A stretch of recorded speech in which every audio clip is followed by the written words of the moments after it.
Knicks family, what's poppin'? It's your boy. Ladies and gentlemen, a lot of news to talk about. A lot of things going on in the New York Knicks world. Stuff coming out today. We got, a couple hours to talk about it, man. You know what I mean? Me and Tony, we're going to talk about it here. Then we're going to jump over to Tony's channel and talk about it. Yeah, so we might as well get into it. Tony, what's poppin' with you, bro? How you feeling? What's good, Sim, man? I've been waiting all day for this, man. I got the news and I'm like, no. It's But crazy. yeah, we're gonna break it down, man. Yeah, it's crazy. We might as well just start with James Dolan. All right, we'll get into the James Dolan thing, and then we'll get into Quentin Grimes. All right. According to a lawsuit, forget reports, James Dolan has been accused of sexual assault, sexual trafficking. It's crazy. You know what I mean? So we're going to read a little bit from Ben Cesario from the New York Times. And these are just a few clips. You can go to the New York Times, you can go to CNN, you can go to wherever you want and read about it. ESPN, all of that stuff. And read about it. All right, but I'm just going to give you a few clips from the New York Times article. All right, so here we go. A woman filed a federal lawsuit today, accusing James Dolan, the entertainment and sports mogul behind Madison Square Garden and the New York Knicks, of pressuring her into unwanted sex and then coordinating an encounter with Harvey Weinstein, whom she accused of sexually assaulting her. And let me blow this up so that you can see this for your own eyes, ladies and gentlemen. The woman, Kelly Croft, says in the court filing that she told Mr. Dolan, a former friend and business associate of Mr. Weinstein's, about the alleged incident after it occurred in early 2014, years before Mr. Dolan made public statements that he had been unaware of Mr. Weinstein's history of misconduct. Ms. Croft's suit says she was hired to be a tour masseuse for Glenn Fry, one of Eagles' founding members who died in 2016, but that she was allowed to book massage appointments for other members of the tour. She says Mr. Dolan interceded on her behalf when she had a conflict with a tour manager and was later fired, and that Ms. Croft began to understand how powerful Mr. Dolan was when he had Mr. Fry apologize to her repeatedly and profusely about the issue.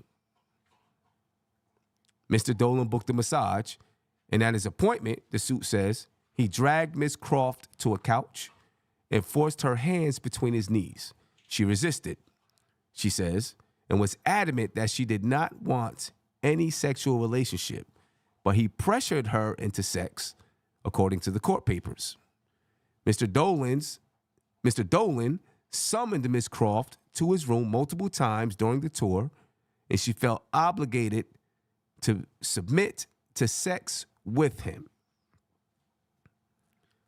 On that same trip, Ms. Croft says that she met Mr. Weinstein in an encounter that the suit alleges was coordinated by Mr. Dolan. While waiting for the elevator at her hotel, Ms. Croft says she chatted with Mr. Weinstein, who invited her to his room to discuss providing massages to actors on movie sets. While the lawsuit says that Mr. Weinstein asked her if she was the massage therapist and said that Mr. Dolan had said great things about her. The suit does not elaborate on its claim that Mr. Dolan had coordinated her encounter with Mr. Weinstein. The suit says Ms. Croft became uncomfortable when Mr. Weinstein asked her to try on clothes in front of him. She had just been out shopping and still had her bags with her, and then requested a massage on his bed. She began walking down the hall to her own room, but Mr. Weinstein, in a bathrobe, followed her. Ms. Croft says in her suit that Mr. Weinstein forced his way into her room and began to sexually assault her, but stopped when the phone rang. It was Mr. Dolan calling, and Mr. Weinstein left her room, according to the suit. Ms. Croft went to Mr. Dolan's room and told him about the assault. She said in the court papers that Mr. Dolan said he was not at all surprised that Mr. Weinstein was a troubled person that had a lot of serious issues, but that his friends were trying to get him to address those issues. And then, of course, James Dolan's lawyer, E. Daniel Perry, said in a statement, "There's absolutely no merit to any of the allegations against Mr. Dolan. Kelly Croft and James Dolan had a friendship," she added. "Mr. Dolan always believed Ms. Croft to be a good person and is surprised she would agree to these claims. Bottom line, this is not a he said, she said matter, and there's compelling evidence to back up our position. We look forward to proving that in court." Tony,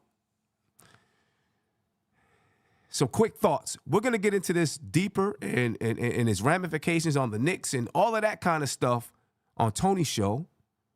All right, and we're going to put a link in the chat so that you can come on over to Tony's show and talk about it with us. But just your initial thoughts, man. My initial thoughts was this number one was why? Like, why us? You know what I mean? Why the Knicks? You know what I mean? Like, we are probably in the best position as an organization that we've been in 40 years, 30 years. You know what I mean? And now something that has nothing to do with the Knicks may end up being turmoil for us. Right. You know what I mean? So, I mean, I couldn't believe it. I don't even usually read articles like that. You know what I mean? Like, I might read the headlines, and I had to do a deep dive. I had to read. I had to get information. Yeah. Because I wanted to know the severity, the validity of it, the severity of it, and all of that. Yeah. So, yeah. There's a court document out there somewhere. I wasn't able to find the court document. I wanted to find the court document so that I could, read it with my own eyes and get more details from the court document. But haven't been able to find the court document. I'm hoping that I will be able to find it. But I see Jamrock in the chat said, "So are we believing this because we believe it's true or because we don't like Dolan?" All I'm doing is reporting on it. I don't know if it's true or if it's not true. I'm just reading what was in the New York Times. I'm not here to say it's true or it's false. You know what I'm saying? I'm just saying this is the lawsuit. You know what I mean? I don't know what is true or what is not true. I'll tell you what, it's not good that it's related to Harvey Weinstein. Yep. You know what I mean?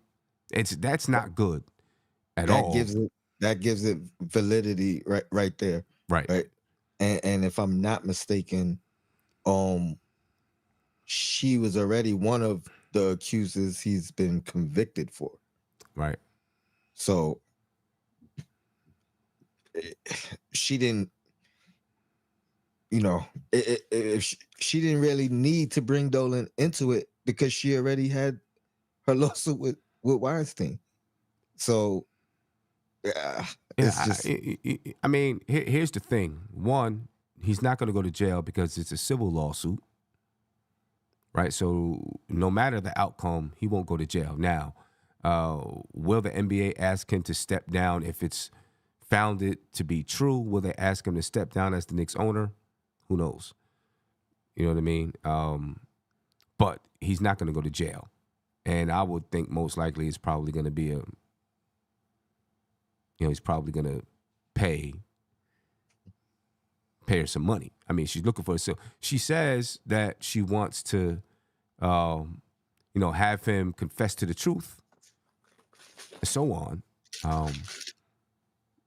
But there's obviously a civil lawsuit as well. James Dolan has the money. He's probably going to pay her. You know what I mean? Jamrock says if you know Dolan, he ain't settling. I agree. I'll say this. If he definitely feels he's innocent, he's not going to settle. If he feels like he did something, then he might settle. That's what I feel. You know what I mean? But yeah, if he definitely feels like, you know what, I didn't do anything.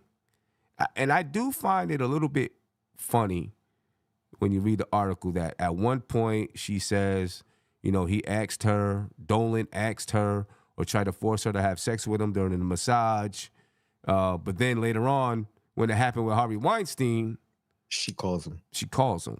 You know what I'm saying? Say, hey, you know, he did such and such and such. You know what I mean? Because that was apparently after Dolan had, you know, assaulted her. So, you know, that's a little funny to me. You know, obviously she's saying that he, you know, she recognized that he has a certain amount of power. So maybe that's why she submitted to him. But, you know, there's probably a lot more to get into. And Yeah. she alleges that, you know, Dolan is the direct link between her and Harvey. Right. So why even go that route? You know what I mean? Why even take that next job from an affiliate or an associate of the original accused sexual assaulter? So it's definitely some questions there. And to that gentleman who asked about, you know, is this about us not liking Dolan?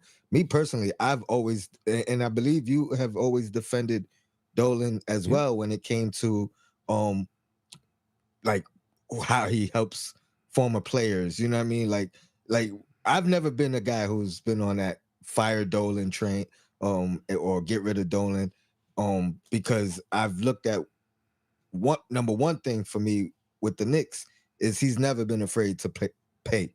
He's never been afraid to put up the money to try to help the team, to try to get, you know, a good team put together. My problem with him was more of the hiring of the guys to put the team together. But when it came to spending money, he's one of the best owners in the league. When it comes to taking care of former players that played for him, he's one of the best owners in the league. Yeah. And I've always had that stance. So it's definitely not about not liking Dolan. I will say the people who don't like Dolan are going to have a field day. Oh, my gosh. They're going to have a field day. Yeah, and Jamrock said that wasn't towards us. It was towards the chat. But, no, we get it. We understand that. You know what I'm saying? But I agree with you, Tony.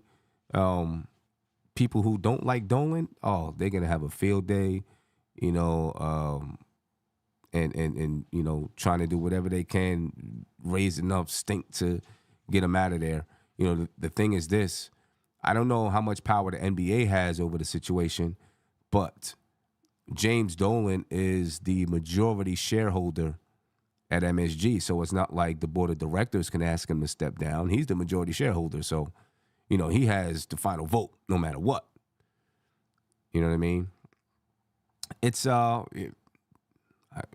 going to talk about it a lot more and get into some more things in depth on Tony's channel after this show. So make sure you join us over there, ladies and gentlemen. I'm going to put the link in the chat. All right, so that you can make sure you are joining us on Knicks and Bruises at about 10:45. You know, it could be a little bit later than that, depending on how long we go here. All right, but make sure you join us because, you know, there's going to be a lot to talk about. And I'm sure in the coming days and weeks, there's going to be a lot to talk about when it comes to James Dolan and this whole situation. I just hope that it doesn't, you know, distract the Knicks and all that kind of stuff. You know what I'm saying? And it just, you know, it's just not good when James Dolan is friends with guys like Harvey Weinstein, Donald Trump. When he's friends with those guys and then now allegations come out about you, people say, yeah, well, look who you associate with. It makes sense. You know what I'm saying? I don't know. It's crazy. Crazy. Crazy, crazy, crazy. Now, of course, well, let me get to a phone call because I'm pretty sure there's some people who have some thoughts about this. All right. Got a call coming in. Caller, you live. Name me where you're from, please.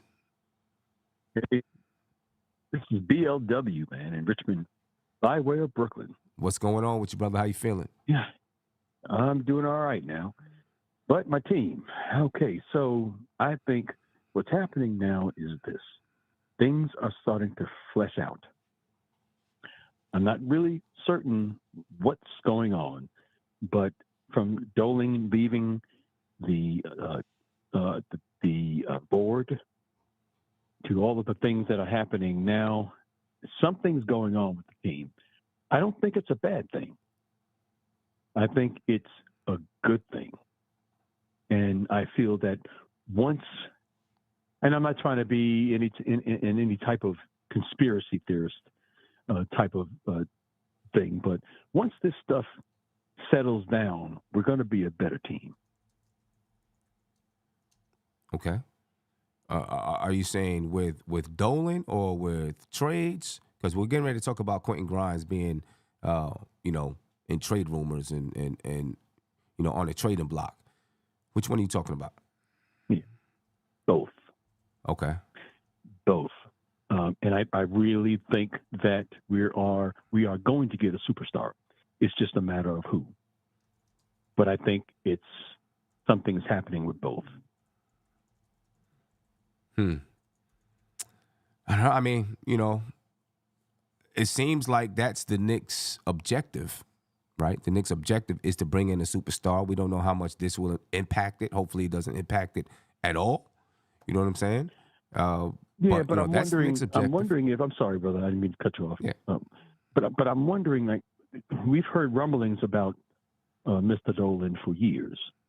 At one point, he was going to get rid of the team, and then they split up some of the company within MSG, Mm-hmm. and then there's just things that are happening where I feel that it's understood this is a very important team, and bless Dolan and them for bringing us where we are, but it comes a time where we have to change, and we are a marquee team. But in order for us to go to that next level, maybe I'm just thinking about it too. I've been a Knicks fan since 1969, and so maybe I'm thinking about it incorrectly. But something is happening with this team, and I believe it's a good thing, even on both ends of the court. Yeah, I mean, good things are definitely happening with the basketball team. There's no doubt about it. You know what I mean? The front office is looking to make moves. They're looking to figure out which is the best fit right now. They've lost the last 2 games. Hasn't looked good offensively. They're trying to fill that up. We're going to talk about that in a little bit. I agree. There's some good things happening with the team. And that's why we don't want anything to derail it. But, listen, all of this stuff is going to come out in the light. You know what I mean? If you did something wrong 10 years ago, it'll come out. It'll come out to get you. Yeah. And brother, I'm sorry. I just jumped on and I saw that you were taking calls, and I didn't know you guys were about to speak about the potential for us to gut our bench once again. And it's just like, oh boy.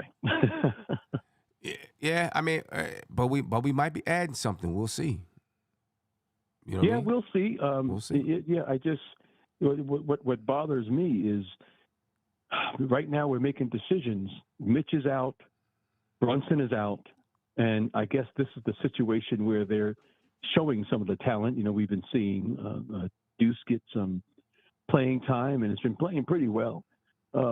However, this is, again, something that I think the minds that be are actually thinking about what they're doing for the team.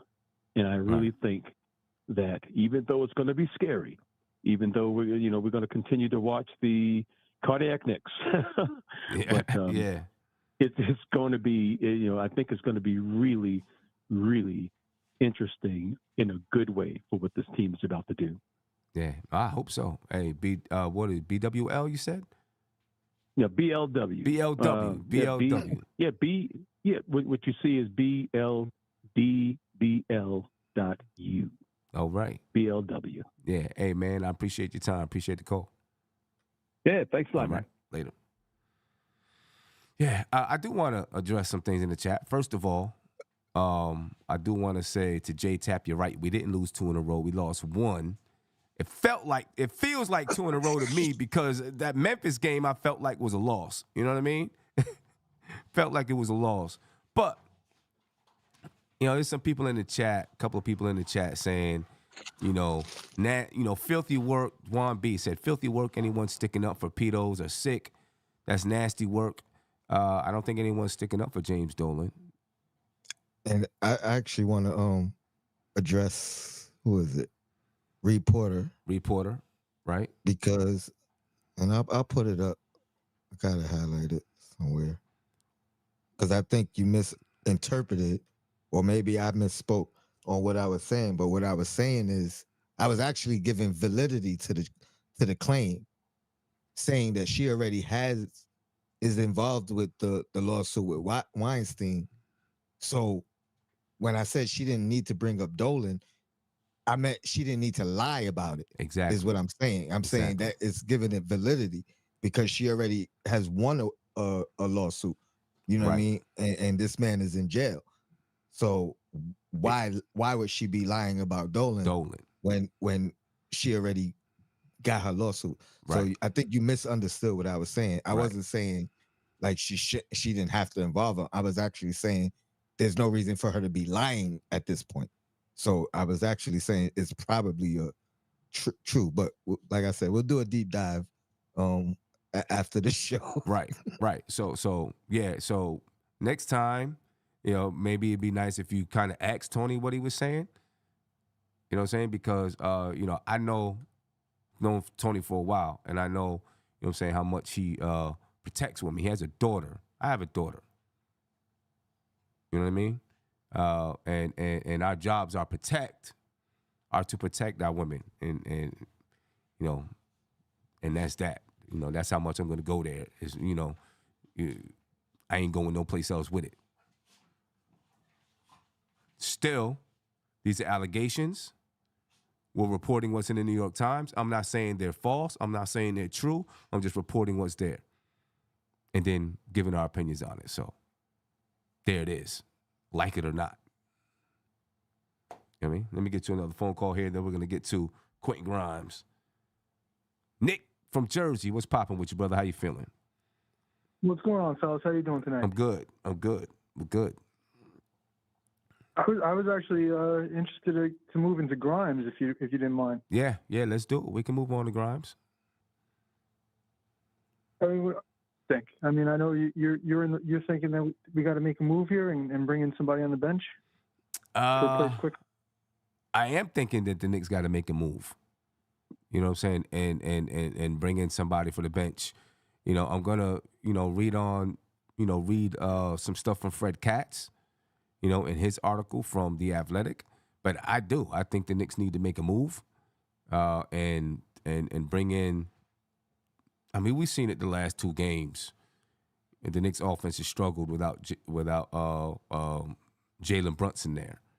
You know what I'm saying? Right. And I think it's directly related to Jalen Brunson not being there. You know what I mean? The Knicks desperately need somebody. So when Brunson is taking a break, if Brunson is hurt, whatever it is,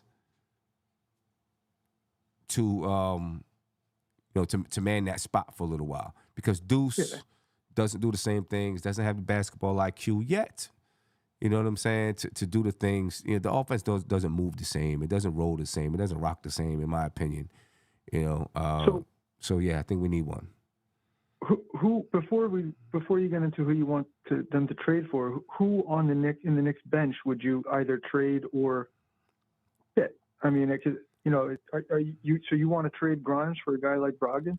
Well, you can't move Deuce right now. Deuce can't be moved. You cannot move Josh Hart, right? So who else are you moving? Yeah, and they're not going to trade DiVincenzo. Nope. And I'm saying is if they traded Grimes for basically a veteran bench guy, I would feel like that was selling him short a little bit. This is my humble opinion. I just think that, especially with Deuce playing so well, I understand your points are valid about the Knicks basically being, 2002 Knicks without Brunson. I mean, they're really struggling, to get an offensive flow 100%. And they got to address the third scorer problem at some point. I don't know though. Grimes is shooting like 39% from three. He's an excellent defender. This move was kind of like designed to free him up. Right. And I don't think we've seen that played out yet, and I think McBride's playing great. And even if you brought in a guy like Brogdon, like he's going to eat up whoever we're getting is eating up minutes at the two guard as well. And that's going to take away from Deuce's time. That's going to take away from DiVincenzo's time. I like the way DiVincenzo's playing. I like the way Deuce is playing. Obviously, I like the way Brunson's playing. I feel like we could live with Grimes as that fourth guy, in the two guard spots right now. And let's get him 5 3-point attempts every game or 6 3-point attempts every game. You know what I'm saying? I want to see him out there when Mitch gets back with OG Anunoby and Hart and Deuce and see that defensive unit together. But yeah, I mean, we do have a weakness. I feel like if we're trying to address that weakness, we're going to take away from some of our strengths and long-term, planning for Grimes. Yeah. Go ahead. I'm sorry. No, I'm just saying it just feels like though he's slipping into, he's slipping farther and farther into the doghouse with Tom Thibodeau. You know what I'm saying? I mean, it was supposed to, like you said, it was supposed. He has received more minutes, but Tom Thibodeau doesn't afraid to give him a quick hook if he feels like he's not hitting his shots. It doesn't feel like Tibbs really believes in him that way anymore. Yeah, almost certainly it seems like either DiVincenzo or Hart is going to be finishing games at two guard in late in the season and whatnot. Like the way things are going, Tibbs definitely favors those two guys over Grimes. So I feel like we already got Hart kind of encroaching in on two guard again, when before he was encroaching in on power forward minutes. Right now he's playing a little bit more two guard again. He's like behind DiVincenzo and Grimes. If we brought in a guy like Brogdon or Terry, Scary Terry, that recreates the logjam that we just alleviated by moving quickly and Barrett. You know what I'm saying? So it's like we haven't let it play out yet. And I understand we lost. We're 6-2 in the last 8 games. Mm-hmm. We got 8 more home games than the rest of the guys that we're tied with in the conference going forward. And our schedule gets much easier in the second half of the season. We're on 48 win pace. I think we're going to be a 50+ win team, even if we just stay together, especially if Mitch comes back in early March. Let me ask you this: do you think the emergence of Deuce has made? I mean, and they just extended Deuce for 3 years, right? Does the emergence of Deuce make them say, "Yeah, Grimes, we can move Grimes"? Well, then yeah, but then again, for somebody who's going to be playing over Deuce probably at two guard, I mean, if they eventually, this is what I'm envisioning, waiting into the summer and then packaging like Grimes, DiVincenzo, and picks for a starting two guard, like a Donovan Mitchell type or a DeJounte Murray type or something like that, and then you roll with Brunson, McBride. Brunson, the starting two guard, and McBride rotating in at those three guards. You could put McBride off the ball as well.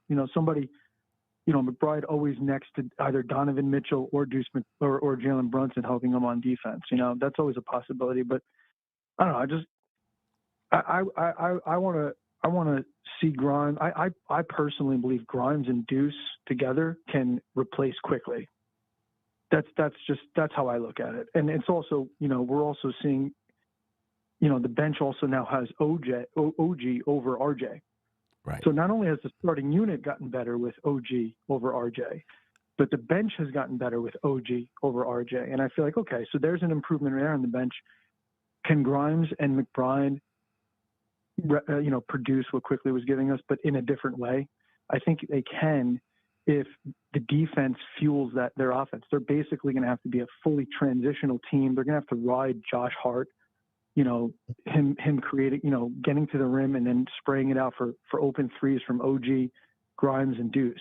That's basically the offense. And then we're going to have Mitch back. So if they miss those shots, he'll get the offensive rebounds. That's kind of like the vision. And it's going to be like all defensive oriented for essentially 15 minutes a game if we could do that. Will that help us in the playoff? I think that would be unbelievable. Knicks put out starters or bench in like 20 years. Yeah. So I'm excited to see that, and I feel like Brogdon kind of, I don't know, doesn't he take that away? How good is he? Is he better than Grimes on defense? I know he's a good player. I don't know if he's better than Grimes on defense, but I think he can do some of the things that Brunson does as far as getting you into your sets, and I think that's the concern of the Knicks right now. So if you read that, if you read that Fred Katz article from The Athletic, he says, for perspective, right? He said, over the 9 games following the OG deal, the Knicks are scoring 104.8 points per 100 possessions with Brunson on the bench, compared to 125.9 while he's in the game. And I think that's the issue that really does scare the Knicks, right? The 104.8 points per 100 possession, per 100 figure belonged to a team this season. Let me say this over. He said, for perspective, if that 104.8 points per 100 figure belonged to a team this season, that team would place last in the NBA by far. Meanwhile, the 125.9 per 100 would blow away the greatest offense of all time.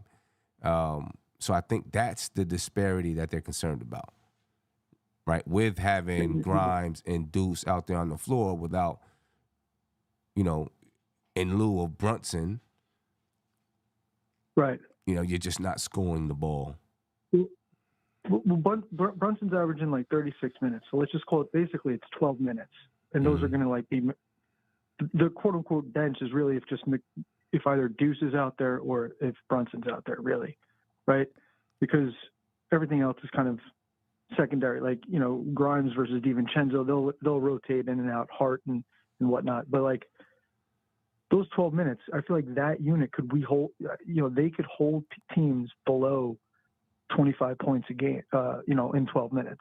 They're going to have guys, their defensive net rating, they will hold teams below 100 points over a 48-minute span, in my opinion. So if they could ride it at 104 for those 12 minutes, they're already in the advantage, I think. And I think they're only going to get better offensively. But over the course of the season, if they stick together. Can they hold teams? I mean, if they're riding at 104, can they hold teams to 98? I think they could. I think they definitely could. Especially when Mitchell Robinson gets back. But that's just my humble opinion. I mean, okay. Absolutely. And because it's not going to be in a 12-minute span. It's going to be in 6-minute spans. Right. I understand. You know what I'm saying? So. I guess it depends on, if they have, who's out there with them, if the other team has their 1 or 2 starters out there on the floor, or, 1 or 2 star players out there on the floor against them, obviously that task is going to be much tougher. Right. Our starter is OG, and that's the other thing. It's OG came here supposedly looking for his shots. He wants to get $35+ million a year next season. Okay. Leon Rose is going to be negotiating with his son. All right, here's your chance, OG. You have to score points when you're out there with the bench. You have to be ultra aggressive, and he's got to be given the free rein too. I think that has to be completely unlocked as well, which they haven't even done yet. You know what I mean? Maybe because they've only been here for a week or so. But yeah. I don't know if that we were talking about that last night on the Queen's Court. I don't know if OG is going to become that kind of scorer. I just don't. I don't know if he's got the mindset. Video. Somebody left a comment in your last video, said, people, or an OG video saying, I'm a Toronto. You're going to want there to be more there, but there isn't. Right. You get OG is he's going to stay this. He's going to stay always passive. But right. I mean, apparently, he's been talking that he doesn't want to be like that. He's told his people at CAA and whatnot that he wants more of a role in the offense in his next team. And okay, he's got to do it. Yeah, he's got to do it. We'll see. Nick, I appreciate your time, man. Take care, guys. Take care. Ladies and gentlemen, please remember to support the channel. You can support the channel through Cash App, which is $ nothing but Knicks, or through PayPal at paypal.me/nothing but Knicks. That information is pinned to the top of your YouTube chat. At least I thought it was. If it's not, I'll make sure that I pin it. But it's also in the description of this video. All right, so please make sure that you support the channel. Again, Cash App is $ nothing but Knicks. PayPal is paypal.me/nothing but Knicks. Let's read a little bit from this Fred Katz article from The Athletic. All right, he says the Knicks are actively fielding offers for the former first-round pick, Quentin Grimes, that is, according to rival executives who have been in contact with the New York Knicks front office. The Knicks are targeting an extra ball handler, someone who can help hold up the offense when Brunson is on the bench, or even play alongside him. The Knicks hold preferences beyond player type, too. They are also seeking specific types of contracts. The long-term plan remains to add a star to the core that's already present. But the organization still does not expect that star, whoever he may be, to become available until this summer at the earliest, league sources tell The Athletic. Let's go on to the next one there. There we go. After the Anunoby trade, Grimes is the sole young player the Knicks could throw into a deadline deal. Thus, if they traded Grimes, they would want someone on a contract they consider tradable in return. A player with a salary preferable in the teens or low $20 million that would be attractive to a franchise dealing away a star in June or July, according to league sources. It means the Knicks' ideal trade candidate today fits the following criteria: someone who Thibodeau trusts, someone on a tradable salary, someone with at least one more year remaining after this one on his contract, and someone who can run the offense when Brunson is hurt or resting. All right, so that is what the Knicks are looking at right now. Tony, your thoughts on the possibility of Quentin Grimes being traded? Or at least the Knicks are fielding calls. Let me say that.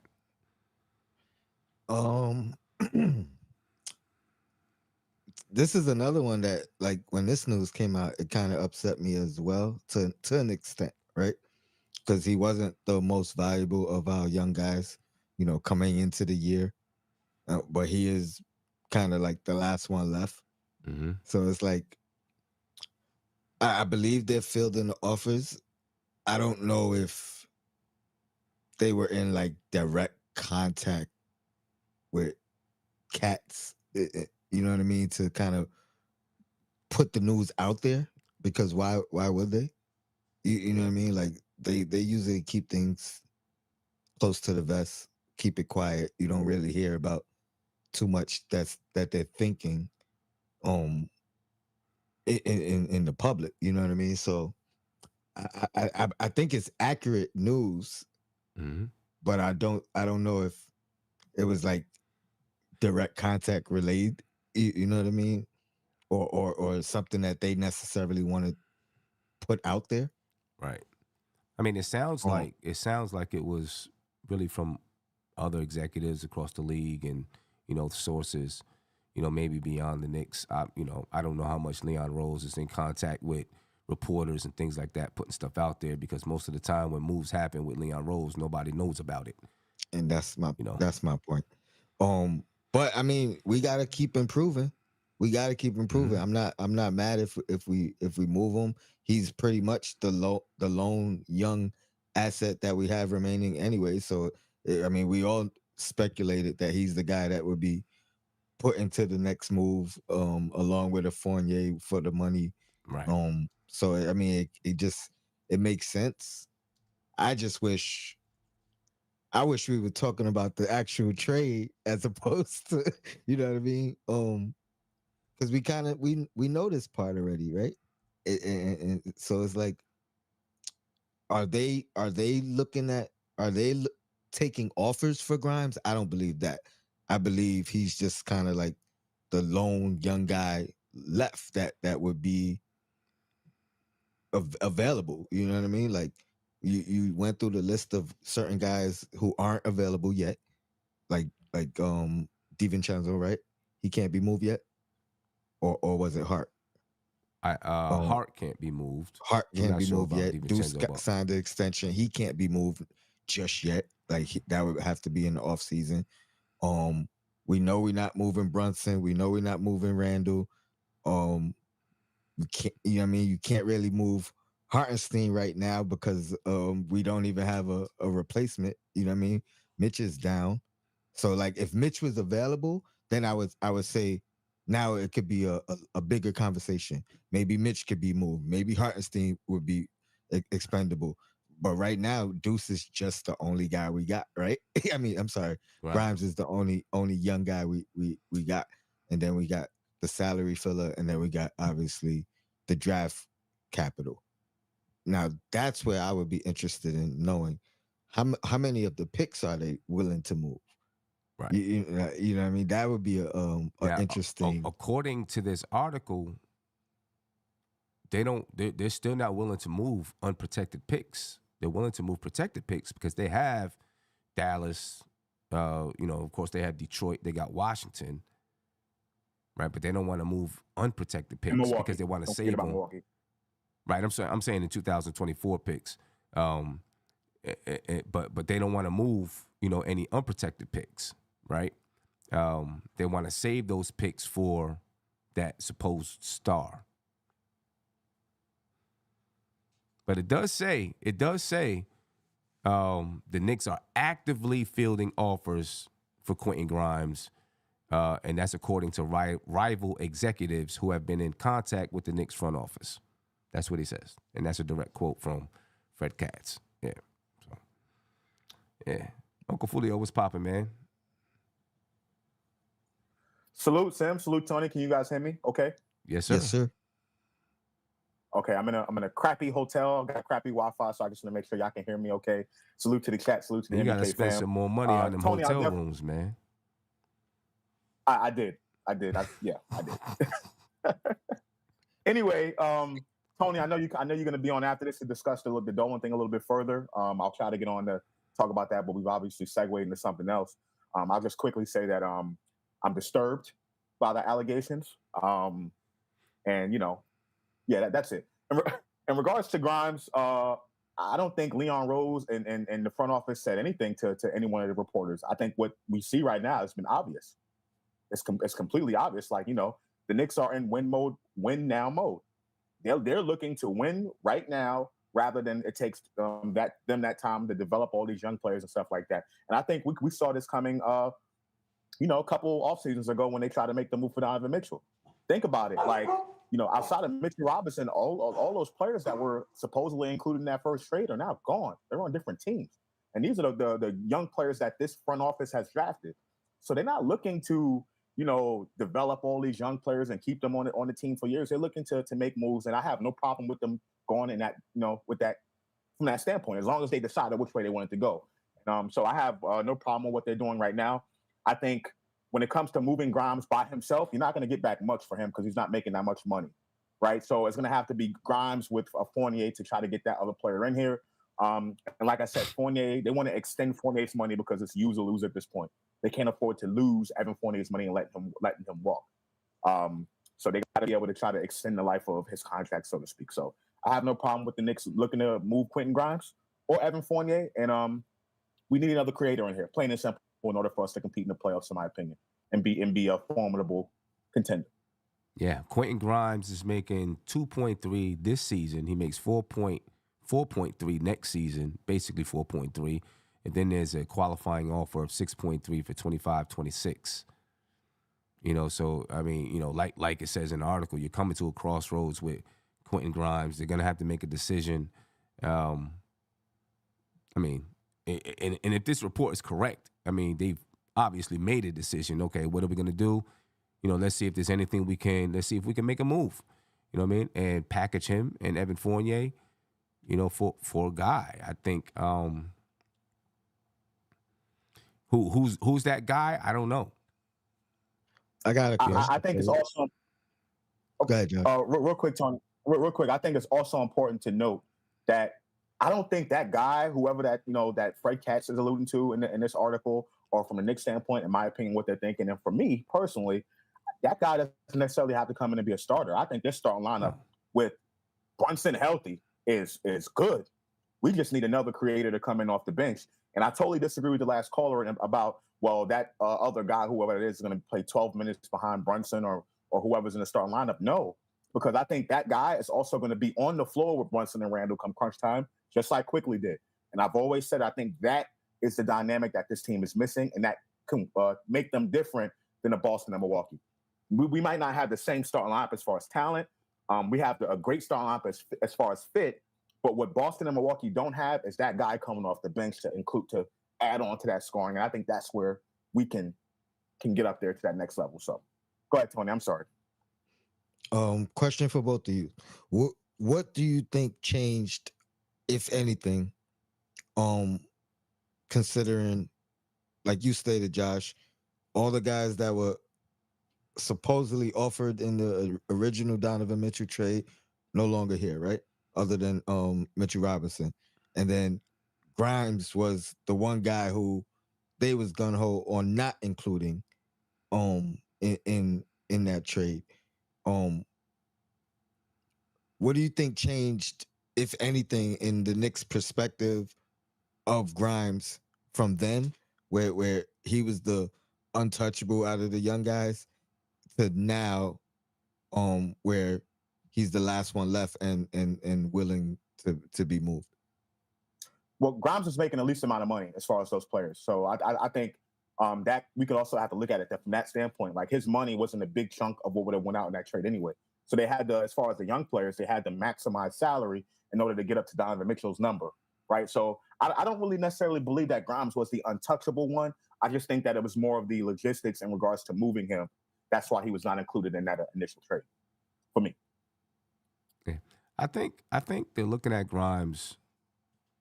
A lot of people, talk about his upside and being a guy that could possibly be this and that.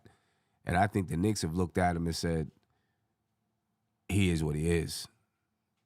Maybe he's going to shoot better. Maybe he, finds a home and he averages a few more points. But like KD said, when you were talking about before, Tony, right? All he's going to do is shoot threes.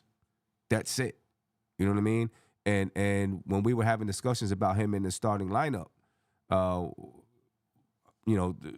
of the things I was, just saying is it makes it tough with him because a defender can you could put your weakest defender on him, really, because he's going to do the same thing every time. He's barely going to go off the dribble. You know what I'm saying? If he gets a little bit of defense on him, he's going to pick the ball up and pass it off. So he's very one-dimensional right now. You know what I'm saying? And I think they're looking at him and, obviously, like Josh is saying, the whole contract thing and all of that makes it, it makes sense. But then I also think they're looking at him and saying, they think they don't hold him in the same regard because I think they look at him as just being one-dimensional. You know what I'm saying? And they can find a one-dimensional player out there that's, you know what I'm saying? They can bring in a guy that can do more than him and still go find a one-dimensional three-point shooter that can play defense. And he became more expendable once we got DiVincenzo as well. I've always said that. Like, him and DiVincenzo took his spot, basically. They do the same types of things. Like, DiVincenzo can do some things better, but as far as catch and shoot, we got enough of that on this team, in my opinion.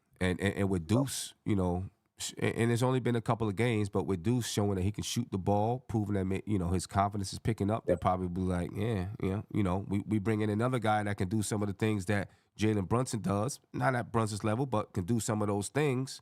We still got a guy in Deuce that can shoot off the ball and play defense. Yep.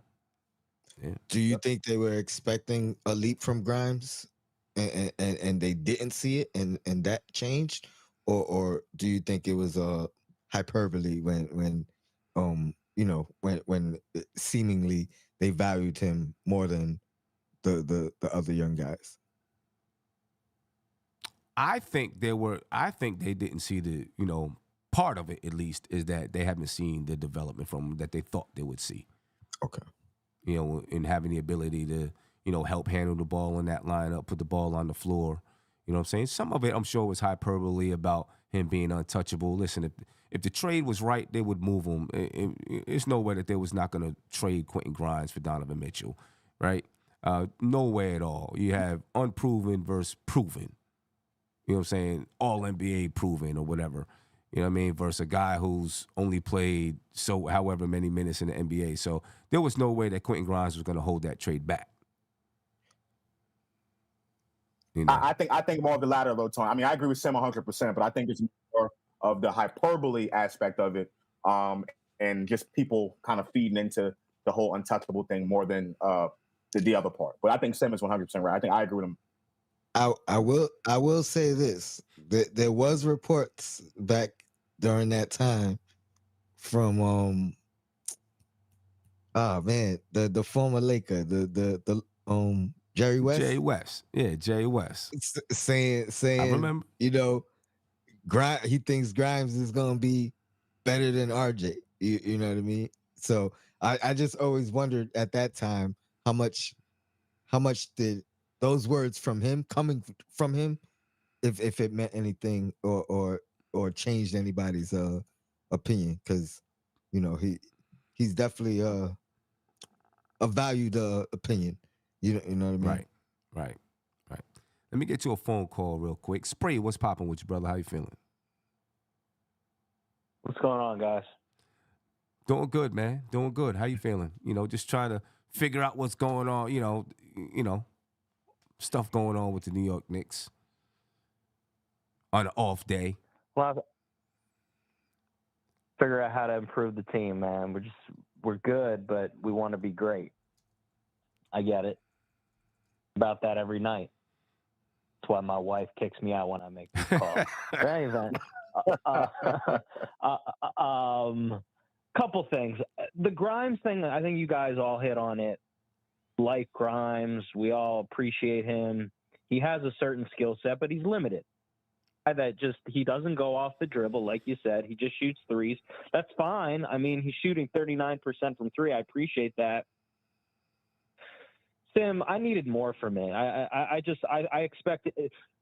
Remember all the talk coming into the season. Everybody, we were all like, who's the player that's going to break out? So many people, so many fans that came on these shows, they said they're looking at Quentin Grimes to break out this year, and he hasn't done it.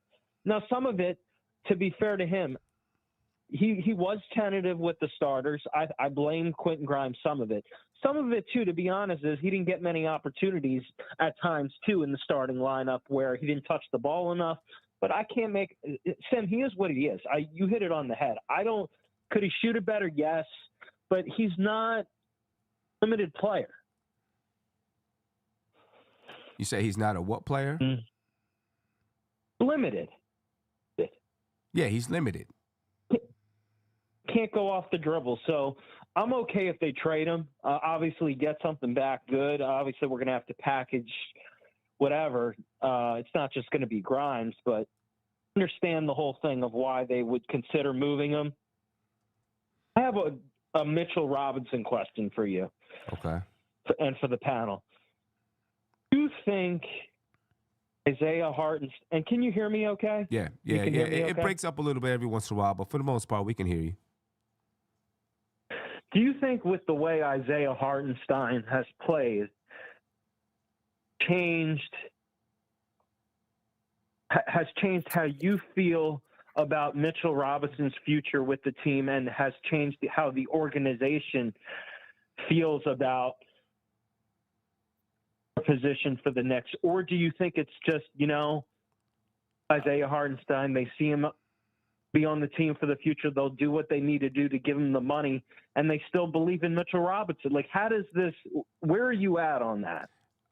I still believe in Mitchell Robinson. I'm concerned about the injury history for sure, right? But I still believe, the length that Mitchell Robinson provides out there on the floor. Obviously the offensive rebounding. You already know what he doesn't give you offensively and what he does give you offensively. But the Knicks are a better team with Mitchell Robinson and Isaiah Hartenstein. They're a better team because now you got Mitch, and then you can come off the bench with someone who can give you equal production. You know what I'm saying? I mean, you know, 2 starting centers. So I think the Knicks, I think Tom Thibodeau still believes in Mitchell Robinson, but there's got to be concern about his injury history. You know what I'm saying? And whether or not he can I last. like when they have these calls. You, Sam. I believe in Mitchell Robinson as well. I'm concerned about the injury history, but he was playing awesome before the injury. I agree with you. We are a better team with both of them. I guess my question though is if report that said that I think it was Ian Begley. He said that some teams were curious as to Mitchell Robinson's status of returning because they wanted to know if he's available. I think that's wrong on that, but I thought that was part of the report it might have been a week or two ago. And obviously nobody's untouchable, but do you think get traded or you don't believe that?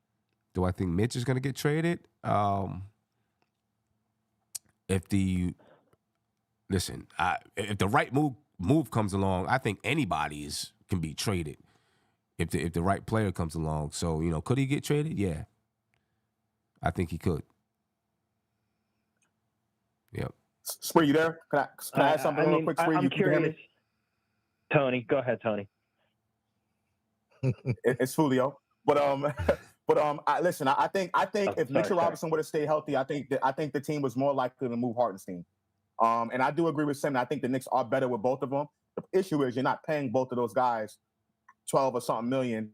You know what I mean? You can't afford them right now. You just can't. That's definitely going to put you over the second apron. So that's where the issue lies. Plus Mitchell Robinson getting hurt. But I think the Knicks have already made their bet with Mitchell Robinson. I think that's the person who they're going to rock out with. They gave him the money. Isaiah Hartenstein is on an expiring contract. And like I said, if Mitchell Robinson didn't get hurt, I think Isaiah Hartenstein would have been flipped. It would have been his money and Fournier's money going out to some team to try to get that guy in here. And that star would have probably been here way sooner. But unfortunately, we can't move Hartenstein now. But I think it's going to be Mitchell Robinson who the Knicks are going to choose over Hartenstein. What's the difference? What's the difference between the first apron and the second? The money difference. I think it's $11 million. Okay. I think it's $11 million. Like yeah. I double check. Yeah. Ideal word. I'd like to get another star in here and keep both of them. Keep both of these big men. I'd like to get Mitch healthy, but like have both of these guys on the team. But I realize there's a salary cap and how that's possible. The way Hartenstein's playing, I mean, I just don't know if that's doable. Right. With the way he's playing, someone might offer him some money, some serious money. And we also signed Josh Hart and Dante DiVincenzo as well. I think that's really those contracts right there. You know, they decided to rock out with those veteran guys. So that's what they decided to do. So, you know, you can't keep everybody. See what happens. And then OG is going to get paid. You got Josh Hart's contract. He's first year of his extensions next year. So that's going to be more money. But $18, $19 million, whatever that is. A couple years, you got to pay Brunson, and you got to pay Randall. And a couple years. That's where they're looking. So there you go. Yep. No doubt. Spree, I appreciate it, man. Sim, last question for you. Actually, just one last question, really quick. Yep. Just the Julius Randle Dallas Mavericks game. I'll leave you with this. Am I hating on Julius Randle when I felt not the first rebound where Dante mistimed his jump, but the second rebound where it hit off the side of the backboard, where I think it was Powell that flew in there and got that. I thought Randle could have gotten it. Am I hating? Am I trying to be mean? Or as a fan on that rebound, do you think he could have gotten it? I love Julius Randle. I wanted him to get that rebound. That's all I got. Thank you. Yeah. I mean, he probably could have gotten the rebound. You know, he probably thought that he had it. You know, if you look at it, he probably thought he had it, and then boom, you know, knocks it out of his hand. So maybe you can look at it in retrospect. You can look at it and say he should have went a little bit harder to go get it. You know what I'm saying? Yeah. Sam, I don't care who got the rebound. Somebody needed to go get one of them. Damn, it's one of the rebounds. No doubt. Somebody needed to grab that joint. Some players that Fred Katz says fit the description talent-wise as well as contract-wise. He mentions Malcolm Brogdon, of course, Jordan Clarkson, Colin Sexton, Terry Rozier, Bruce Brown, T.J. McConnell, Bogdanovich, Karis LeVert, Tim Hardaway Jr.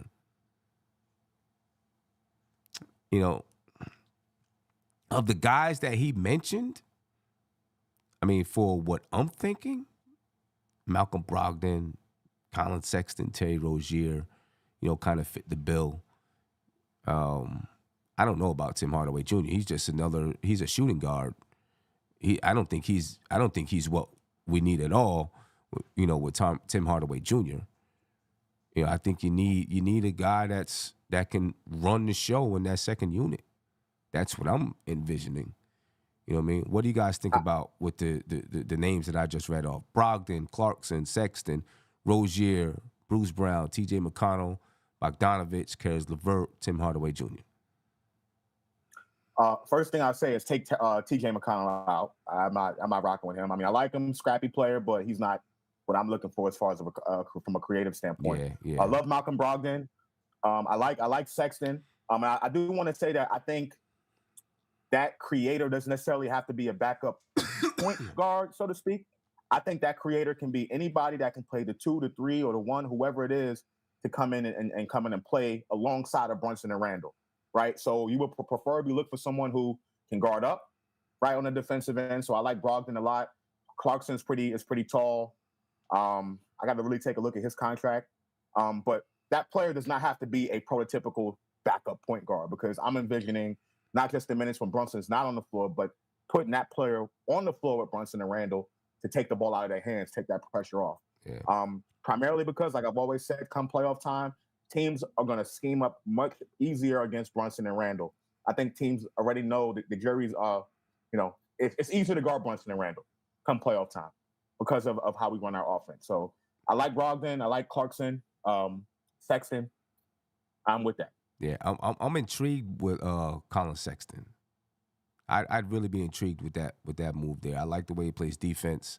The speed that he can put out there in that second unit. Obviously, he's a smaller guard, but I'd be intrigued with Colin Sexton in this second unit. You know what I mean? Tony, what about you? I ain't gonna lie, Tim. None of those dudes really do anything for me. Like, for me, it's Murray. Murray's the only guy that I feel like has the value to help us now, and has the value to be an asset moving forward, where the other team that we're making a trade with will covet. You know what I mean? Like, all those other guys, I don't see them being valuable other than as in expiring contracts. Come the following year when we're trying to flip them. So that's my only concern. Like, now maybe that's the value. Maybe we making a trade, and they just want to start fresh the following year. Right. So they'll take that expiring contract. But in my brain, I would think they would want a guy that they could at least be a piece for their future moving forward, as opposed to starting fresh. And, like, I'll give you an example. Like, if let's just say hypothetically, we're talking about Philadelphia, right? And we're trying to Embiid ask out. He wants to come to New York, and they're trying to work the trade out. I don't know if the draft picks are going to be the valuable part, or the expiring contract. I would think they would want at least a player that they could start, or let's say they're keeping Maxey, somebody that they could, put next to Maxey to move forward with. They just went through a whole process, right? Literally the process. Why would they want to go through that whole rebuild from scratch part again if they could, in my brain, take a guy like Murray that they could say, all right, at least we're bringing in a piece. They're still going to get the draft picks, but at least we have a piece that we can move forward with. So that's just the way I look at things. I'll answer that one real simple. I think it's flexibility. Right, flexibility is the name of the game. It's exactly how the Knicks got up to this point where they're at right now. The ability, because of this new salary cap and the way contracts are being maneuvered, teams are not going after or trading away star players to bring back contracts that are that are already on the books because they become less flexible. Contracts that are expiring or are about to expire within the next year or so give you more flexibility to do whatever you want to do with that player. You can sign him. You can flip that player because he's expiring, and that's how teams are operating in this modern NBA environment. Teams are not doing it for the sake of we're going to have this player for the next 4 years. No, because you lose flexibility with that, right? So that's the value, like you said, Tony. The value in a contract like Brogdon's or that's about to expire or 2 seasons from now is the fact that you have that flexibility. Mm-hmm. That's the value.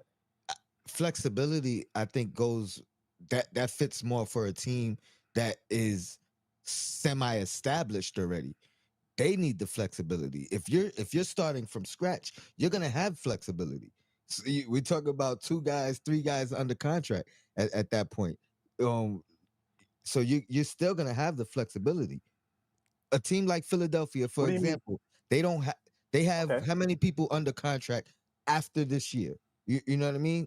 So regardless, not that many. Yeah. So regardless of what move they do, if they're moving on from an Embiid, taking back a Murray, that's not hurting flexibility. That's giving them at least another guy next to Maxey that they could start using to build their roster up with instead of starting from scratch. That's my whole thing. Because if you're starting from scratch, you're gonna have flexibility. You know what I mean? You're gonna have probably minimum contract. No, you don't. If you don't have the contract, you don't have flexibility. The Knicks, that what you just said, like with the Knicks. Remember what the Knicks did a couple years ago when that after the miracle year, Randall won All NBA, and then majority of that roster was gone in that offseason. They had to sign all of those players back.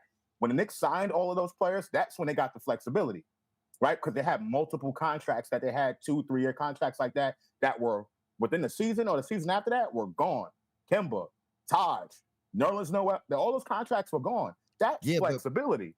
But your point with their flexibility was what? They didn't use those guys to bring back the assets in. They let them go, and then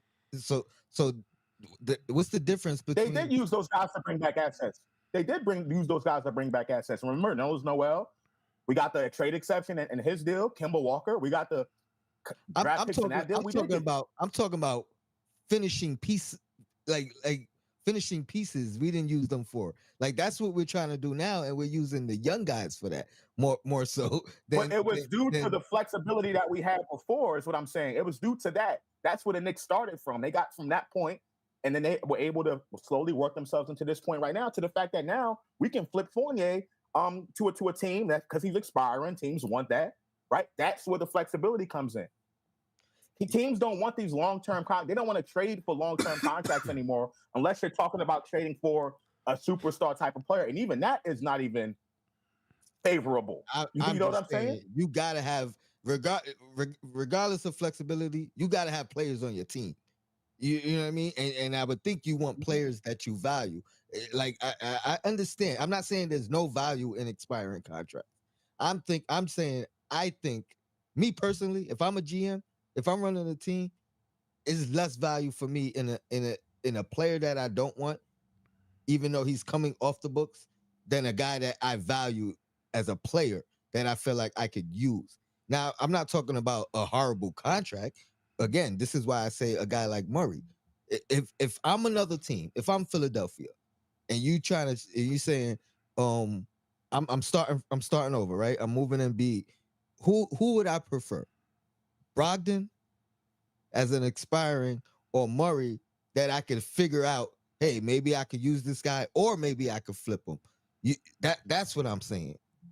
I'd rather have the guy that you have both options, either the option to keep him and utilize him, or the option to flip him and move on. I just and why wouldn't the Knicks? Why wouldn't the 76ers have that option with a Brogdon? Why wouldn't they have that option? Same thing with Brogdon. I don't think Brogdon holds that same value. You don't think Brogdon can get signed to an extension? if they're starting from scratch, no. Why would they? Yeah. At his age, no. Why would they? Yeah, I Yeah, don't but you think can they extend would. him for 2 more seasons to extend that, though. It's the same thing. My point is, why would they at his age and his value as a player? That's what I'm saying. They would. Why would the He, Knicks make it? he's more Okay, valuable look, as here's an my example. expiring, is what I'm saying. His value is more as What an I'm saying expiring is, rather than as an asset on the court, long term. ask the same question to what the Knicks did when they brought in players like Alec Burks, Nerlens Noel, Kemba Walker, Evan Fournier. It's the same concept. Just because you don't get it right then and there doesn't mean you can't get it later on. Or you don't, you know what I mean? There's multiple ways you can skin the cat. That's flexibility. That's exactly what the Knicks did to get to this point. And I've also made those arguments before, but guess what? We had to attach a draft pick to move these guys. We had to attach other assets to move on from these guys. So that and somehow we end up with more at this point. Listen, listen. I don't know. I don't think Malcolm Brogdon would have the same value as Murray. You know what I'm saying? I understand what you're saying, Tony. You know, I wouldn't see how Brogdon would have that same kind of value, you know, to the Philadelphia 76ers, where they would have that option. I don't know if Philadelphia would want that long of a contract with Murray, though, because Murray's contract is until 26, 27, I think it is, something like that. Yeah, but it's a decent contract. You know what I mean? Like it's a decent contract.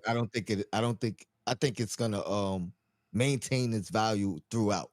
Right. You know what I mean? All right. You know, we'll see what the Knicks do.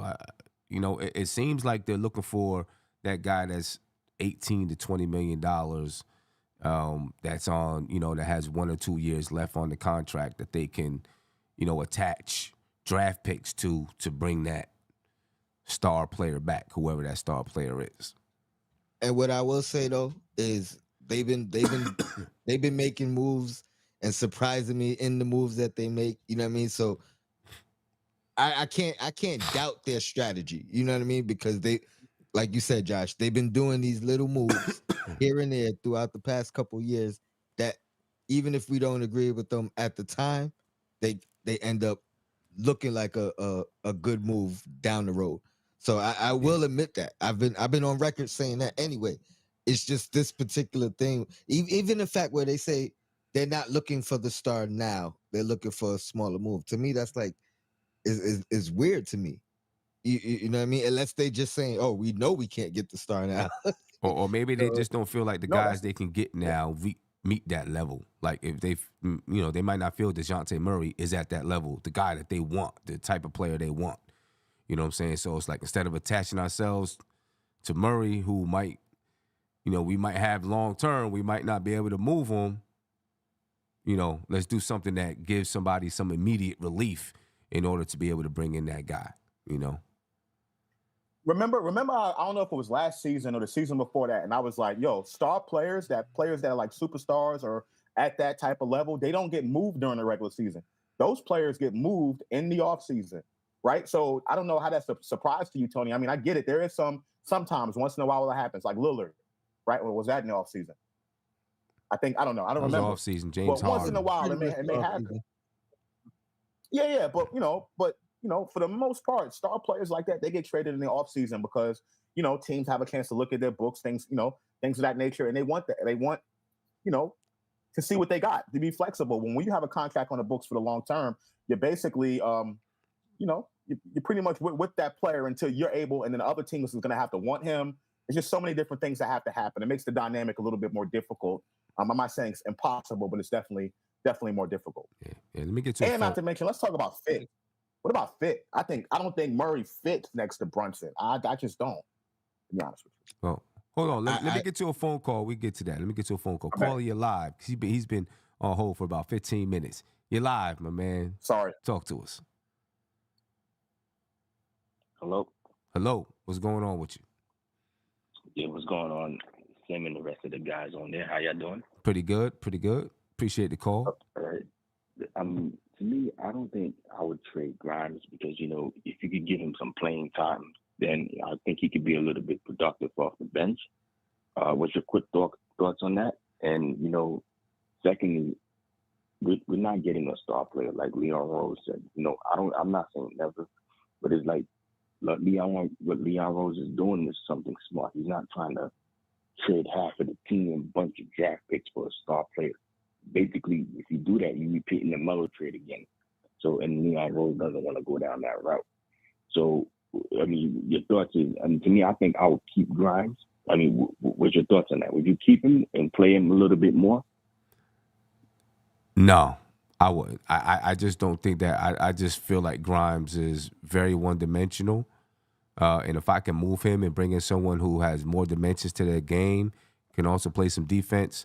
I mean, I read off the numbers that Fred Katz quoted about, how the Knicks are playing their offensive production with Brunson on the floor and without Brunson on the floor. And without Brunson on the floor, it's Quentin Grimes and Deuce out there.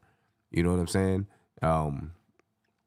I mean, you're talking 104.8 points per 100 possessions. That's not good at all.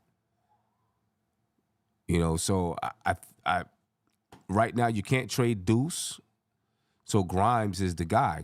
He's the guy that can get you somebody that can help a ball handler in that second unit that can help, make the ball move. Make the ball move, keep the offense humming for those 15 minutes or whatever that Brunson is out the game. I just don't think more minutes. I mean, more minutes. If you got 30 minutes a game, you could, his points per game might go up and those things, but it's about rate of production, right? You know what I'm saying? And I just don't know if I just don't know that he gives you what you need. Because he's so one-dimensional. I would like to keep him because of his defense. He's not a bad guy to keep. Let me not say he's not a bad guy to keep and have on your team because he can play defense. He can shoot the three, right? But the Knicks got those guys. So right now our needs are something a little bit different, and he's expendable. But my question is this: who would you think? You think Devontae Murray could? I don't know if he would want to come off the bench though. You know what I'm saying? I mean, is he a bench player or a starter? If you bring DeJounte Murray here, he's starting, and then DiVincenzo's coming off the bench. You know what I mean? So then obviously that's something you got to work. I feel like if I'm thinking about moving Quentin Grimes, if I'm going to move Grimes, I think they should move Evan Fournier, because if you're not going to play him, what's the point of keeping him? Right. Right. So I feel like they should trade Evan Fournier. And let me see, if I trade Evan Fournier and maybe a draft pick for Devontae Murray, or another good player that you're not talking about, is I haven't been hearing his name too much, is Bradley Beal. What's your thoughts on that? I mean, because there was like, him and Brunson would be, that backcourt would have been dangerous. Like, would you trade Evan Fournier and a pick for Bradley Beal or no? I mean, that's not gonna get it done for Bradley Beal. Evan Fournier in the pick for Bradley Beal, that's not getting it. First of all, Bradley Beal makes $47 million a year, or this year. So you got to trade more than just Evan Fournier, right? You got to have another $20 million plus added to that contract. So add it to that trade. So who else you putting in that trade? So it's not just Evan Fournier, and that's probably that. At this point, that wouldn't be the right move for the Knicks. I don't know if he's the guy that you're looking at. You know what I'm saying? But you say Devontae Murray would be an easier chance to get, right? Yeah, he'd be an easier trade to make. I think he'd be an easier trade to make. DeJounte Murray would.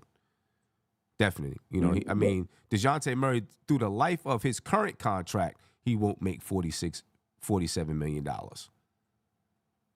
DeJounte Murray makes $18 million this season, and his contract ends at 29.5 with a player option for 31.5 in 27-28.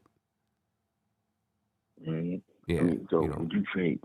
Do you think that's going to work with Evan Fournier and a pick for Devontae Murray? I think it'd take more than one pick. You know, and it would probably take Grimes, right? Evan Fournier, Grimes, and a couple of picks for DeJounte Murray. That might get it done. I think I read a report somewhere saying that Atlanta was looking for 2 first-round picks. I don't know if they were unprotected first-round picks or protected first-round picks, but looking for 2 first-round picks for DeJounte Murray. But my question is this: if you the Knicks, would you do it like 2 first-round picks for Evan Fournier? This guy said Evan Fournier for Devontae Murray. To me, Yes. I think I'll scratch in my head with that. You understand? I mean, you would do it if they just. I think I would do it. If I'm talking about the Atlanta Hawks said, listen, you got to trade me 2 first-round picks. Yeah, I think I would do it if I'm the Knicks, you know, and if that's what Atlanta's looking for, you know, I mean, they might be looking to see if they can net another young player or something like that other than Quentin Grimes. I think there were reports that they wanted quickly, but obviously quickly with an OG trade. Yeah, but my thing is this. I mean, 2 first-round picks and Evan Fournier. I think that might get it done for Devontae Murray. If you could do that, right, and you could keep Grimes on the bench, I mean, to me, I would say, okay, that's not a problem. And then you just try to get Brunson and I gotta watch more of Devontae Murray, but I heard he's good. But how much effort does that really help you even when Brunson and Mitchell Robinson comes back healthy, and you still have Grimes on the bench? How much does that really help you when you're going up against teams like Milwaukee or Boston? I mean, it would be nice to be able to do that, but I don't think, I think Atlanta would also want a young player, and that guy would have to be Grimes. It would be nice, but I think they'd want a young player too. Yeah. Yeah, all right. That's what I wanted to know. But at the same time, like I just can't. I hope Mitchell Robinson, because it was like, Mitch might come back. But if they get Devontae Murray, and then Mitch comes back and Brunson comes back, I mean that could be a crazy, dangerous team if we could stay healthy. And then there was like, it's crazy. I was walking past the Barclays Center yesterday. I saw one guy who was a Knicks fan, so me and him was talking. He's like, if we could get those guys and those guys could stay healthy, and we had Devontae Murray, he was like, we could definitely beat Milwaukee. I'm like, come on, man, slow down. Milwaukee, come on. Milwaukee or Boston, I doubt it. But I mean, I think we could definitely give him a better fight than before. Okay. But I definitely think we could give him a better fight if we have Devontae. Think about this: Brunson and Devontae Murray as your backcourt, and you for some reason he wants to keep Grimes here, but you still keep Grimes off the bench, and Mitch and Brunson is healthy. I think, and I forgot we got Obi here, so I think that could really help us. I don't know if we're gonna beat Milwaukee. I think I need to kind of slow down a little bit on that. But yeah, I feel you. But it's hard. You got to give up something to get something. But hey, my man, I appreciate your time, brother. Yeah, definitely. Take care, man. Take care. Yeah, I don't know. We're gonna see what's gonna happen, ladies and gentlemen. Who's your top choice, Sim? My top choice? If the Knicks text you right now and said, out of all the names you've heard, who should, and they like, Sim, we need your opinion. Who should we go after?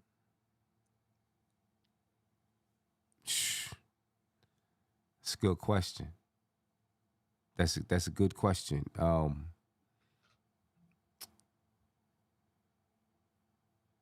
Would I go after DeJounte Murray? I guess that's the question that I'm asking myself. Would I go after DeJounte Murray? Because I feel like if you go get DeJounte Murray, you're staking your claim in DeJounte Murray as the guy.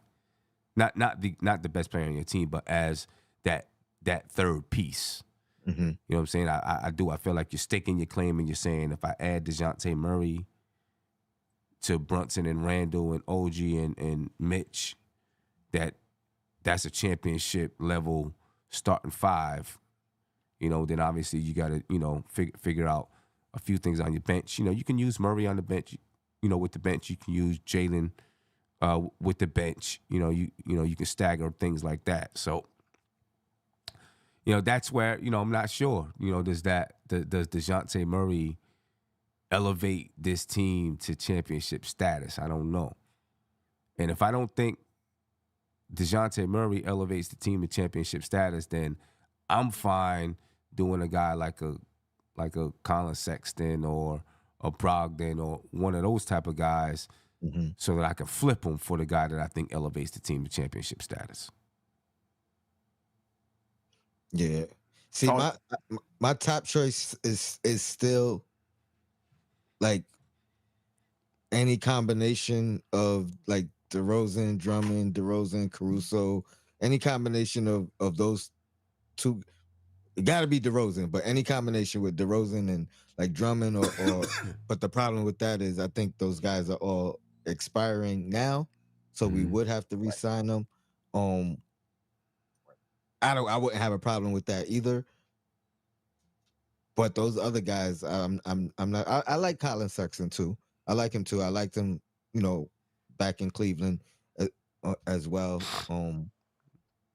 But I think like for us to like kind of win now or compete now, I would go with DeRozan first.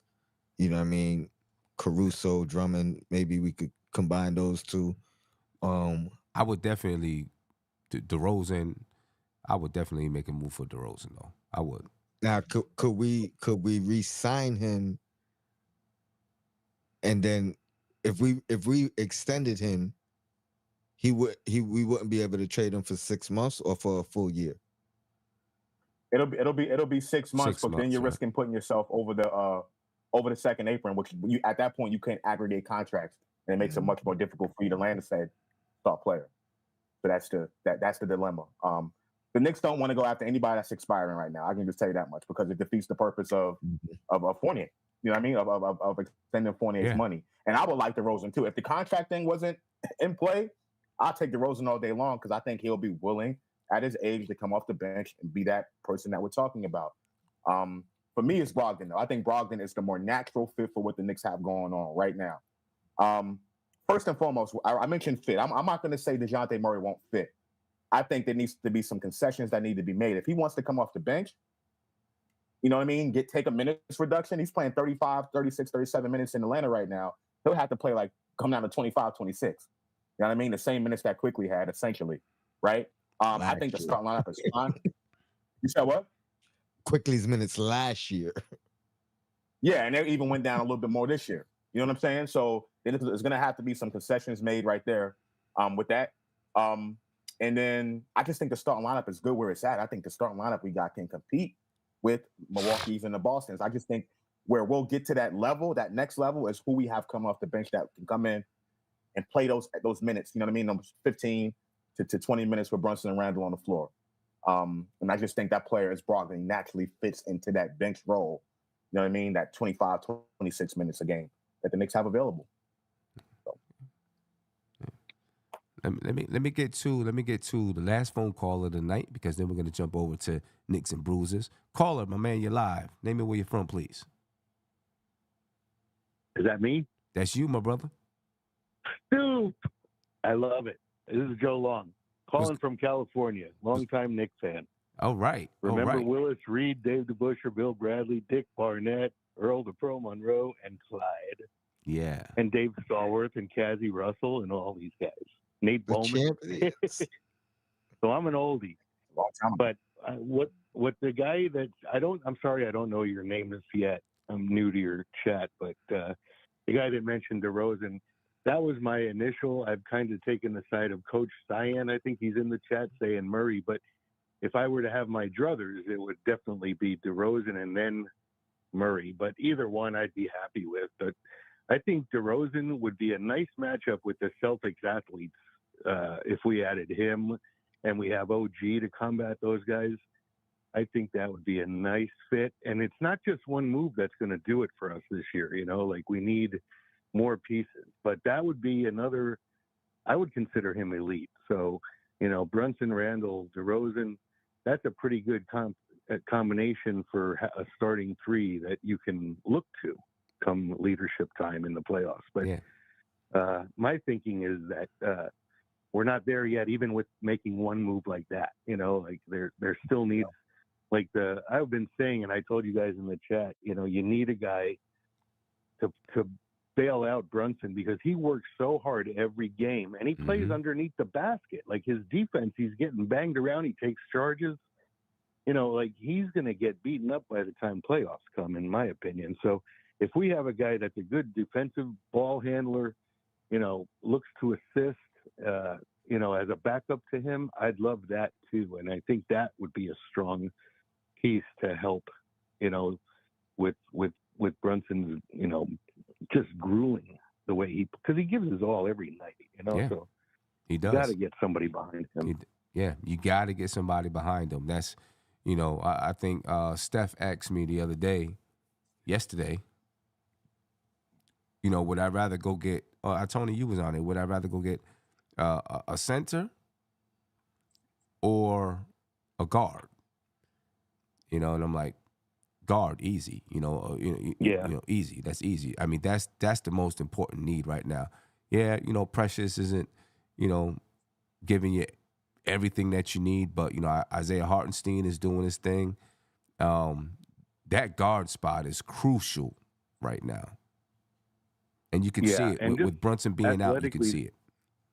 Yeah, and just to stand up to these other teams that have such fantastic athletes that aren't big men, you just have to combat them. So, when you get those kind of guys, like even it'd be great if you got Brogdon to be on the bench, DeRozan to start, get rid of DiVincenzo and Mitch and see if you can make something happen. But I'm not a Mitch guy, like I've seen centers for a long time. And, when playoff time comes, he's not going to get you foul shots. It's going to be a hack of Mitch and you're going to lose games at the foul line. And, a big man like him should be able to average 10 rebounds a game. And I don't think he's ever done it. So, maybe he's been hurt, but when he plays, he starts. So he's getting, 20 minutes a game, isn't he? He's getting he's not delivering. He's getting about 25 minutes a game. I think this season before he went out, he was averaging 10 plus rebounds per game before he went out with injury. Oh, so this year he finally broke that level. Well, yeah, he was rebounding. I mean, that's crazy. The minimum, I think. But that's the minimum I think that he should offer. Like that's the minimum. So if he gets, like Hartenstein challenges everybody that comes up the middle, and he blocks the guys. Like Mitch challenges him, but he gets fouls called on him. So I don't know. I mean, I love what I'm seeing from Hartenstein, and like people are saying, Tibbs doesn't play the bench. When they drafted that kid from Texas, Sims, I loved to see it. When I saw his tapes, like he's an athlete. He can jump over the top of the backboard. Like that guy is just really. If they let him play, and you remember last year when Mitch went down, they didn't lose games when they put Sims in. They were winning with him. And that really was the start of the turnaround for what I've seen from the Knicks for extending into this year. But again, Tibbs isn't playing him. So he goes back to the bench, and it's such wasted talent, Yeah, for whatever reasons, Tom Thibodeau's not happy with Jericho Sims this year. So much so that when they made a trade and brought in Precious Achiuwa, Precious is getting those minutes that Sims would have gotten. Yeah. And he's really not the answer, like he's a viable guy to give you minutes to give your starters rest, but he's not enough, Yeah.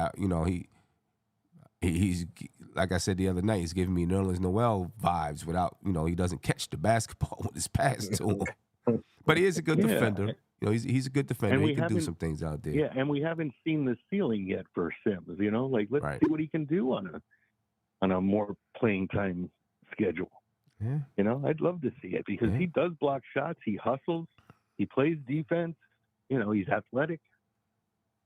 I don't think he's a bad free throw shooter. I'm not positive because I haven't seen him enough. But yeah, I think for Sims it's more the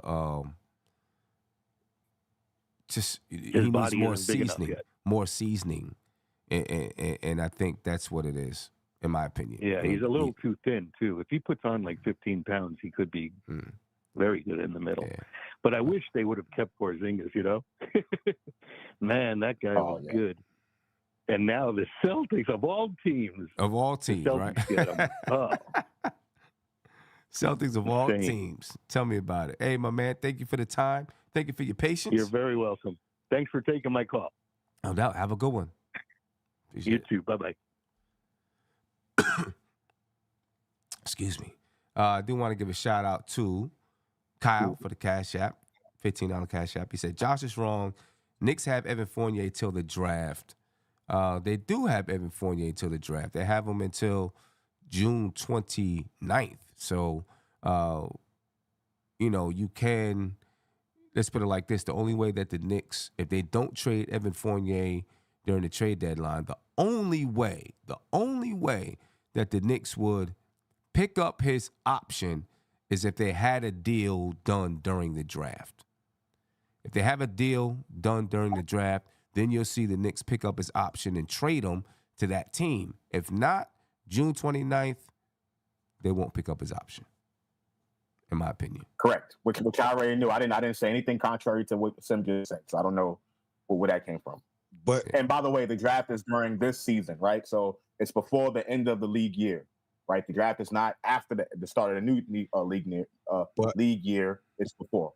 So. But if somebody trades for Fournier during that time frame, he is no longer. They no longer have that team option. It's negated. They have to pick it up. Yeah, they have to pick it up. Correct. Right. So let me ask this, Josh. That being said, why wouldn't he have the same value as an expiring if the Knicks pick up his contract? Well, I mean, he's not playing, so that's the thing. You want to use his money to bring in somebody that's going to play. That's the purpose. Like, and they can pick up his team option and move him before the deadline next season.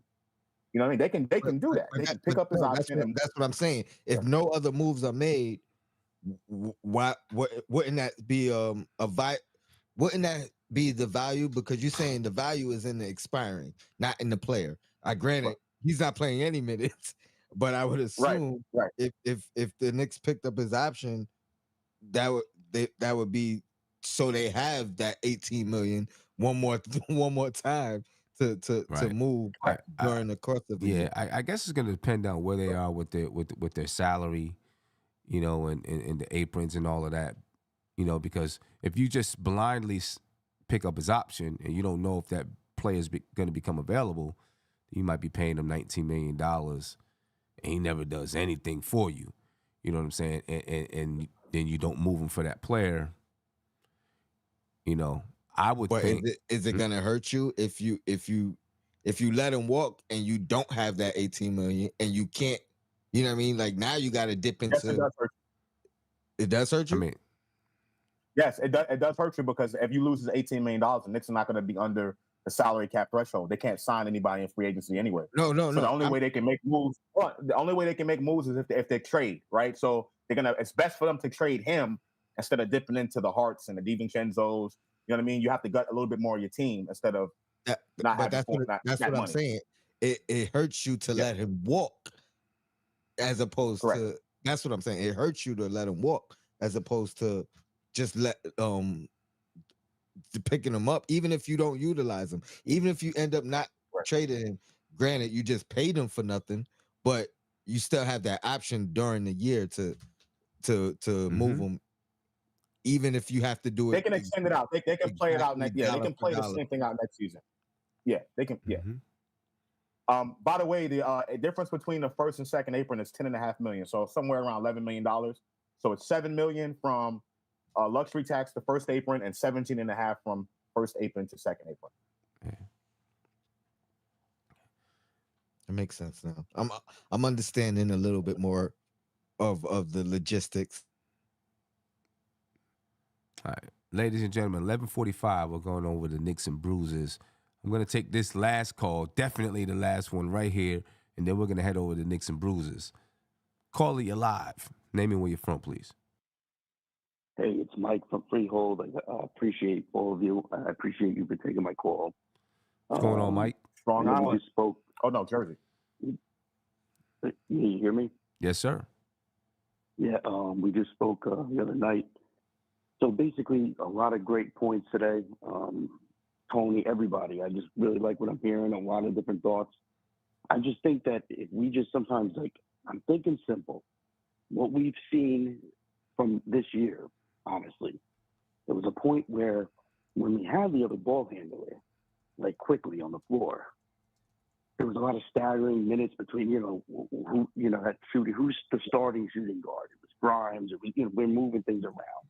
There was a point when Grimes was a shooting guard starting. We had quickly coming in.